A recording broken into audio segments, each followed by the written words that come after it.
في الصالون جهزوا جميع ما شاء الله تبارك الرحمن. صالونة دجاج وعيش ابيض على كيفك ما شاء الله، خاثر من الاخر.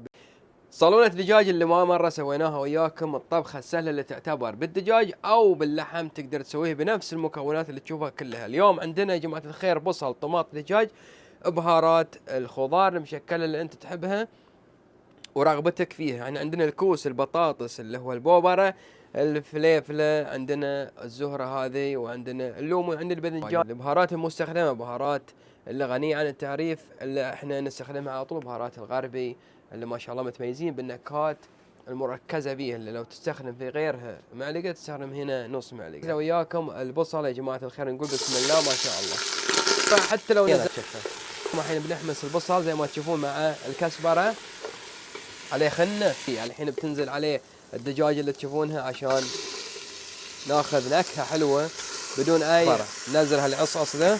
ما شاء الله ما شاء الله. اذا اخذت الدجاجة واعطتنا اللون المايل على البياض، نقول احنا جاهزين باذن الله ننزل عليها الطماطة من اللون المطلوب للدجاج اللي نبيها. بعد ما تحنتشت بننزل عليها الطماطة اللي تشوفونها قدامكم. كمية تقدر تنزل هم طماطة مطحونة. حمساتنا جاهزة ودجاجاتنا جهزت زي ما تشوفون ما شاء الله. تنزيل اللي هو اللي تشوفون البهارات عليه، وبديل مكعب الدجاج مع ما شاء الله بقايا بهاراتنا. نقلبها يمين يسار بس.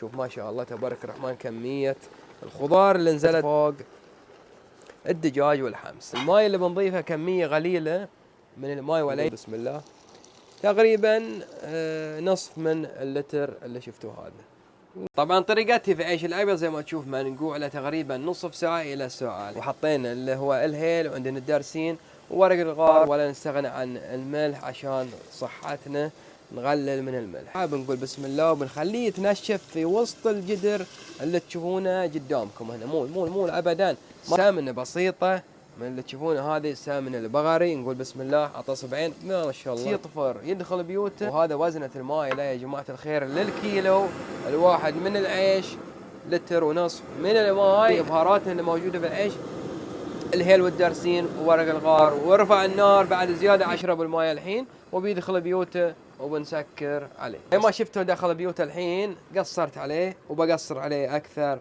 عشان طال عمرك يتمخمخ، ويبي له بعد 10 دقائق ويجهز عيشنا الأبيض اللي نسكر على الصالونة. نشوفكم بعد نصف ساعة مع الصالونة والعيش. أبى أنزل هذا الباذنجان ثنتين بخليهم يولون فوق عشان يعرقون بعد هم. العيش والصالونة جهاز الله تبارك الرحمن. بننشب الصالونة والدجاجة والخضروات عامة انتهت. شوفوا ما شاء الله تبارك الرحمن، نثرية نثرية نثرية ما شاء الله تبارك الرحمن. شيء يا ابو شهر، شوف ما شاء الله تبارك الرحمن، خاثرة جد. الله الله الله الله، شوف شلون حبة.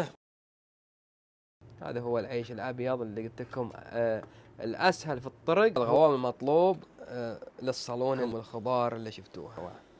طبعا ابى اضيف الباقي او لومه يا ابو شهد عشان تعصر لك لوميه طير دجاجه. ما احب المياه واجد في الصالون، انك طافه بركه ذي ما تمشي.